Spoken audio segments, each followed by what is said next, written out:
Hello, Panther. This is Abdullah. Thank you very much for your kind escort. Assalamu alaikum. You are welcome, sir. It's an honor for us. The honor is mine. Safe flight and happy landing. Sir, I want to convey the message from your intercom is on.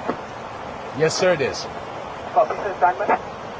So the nation of Pakistan welcomes His Majesty Abdullah Hussain, King of Jordan. On behalf of worthy Chief of Air Staff, Pakistan Air Force, I extend special salutations to our chief guest and present a flight of 3 Air-17 on your right wing and 3 F-16 on your left wing.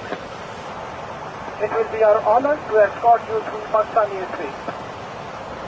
My appreciation for your kindness and hospitality. Please give my brothers my warmest wishes. And I know that this will be a very successful and wonderful trip, and I am very happy to be back in Pakistan. And once the message conveyed is a matter of honor for us that you are visiting Pakistan. Thank you, sir. Thank you. Safe flight. Thank you, sir.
Well, I wish him luck. He's got a big thing. We'll find out what's going on. They're militarily defeated, and now we're going to open up the Gulf with or without him. But that'll be open. We're going to be, or the Strait as they call it, and I think it's going to go pretty quickly. And if it doesn't, we'll be able to finish it off one way or the other. It's going well. The Navy's gone. The Air Force is gone. All anti-aircraft is gone. The leaders are gone. The whole place is gone. So we'll see how it turns out. So it's JD, it's Steve, and Jared. You have a good team, and they meet tomorrow. We'll see how it all works out.